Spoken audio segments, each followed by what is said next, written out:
rzeczy.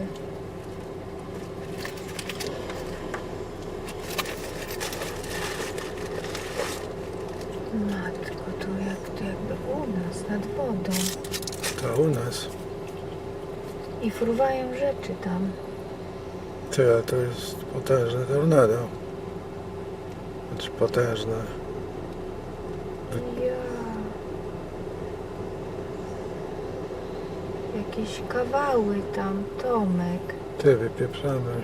Ja, wiesz, jakieś kawały rzeczy fruwają ogromne.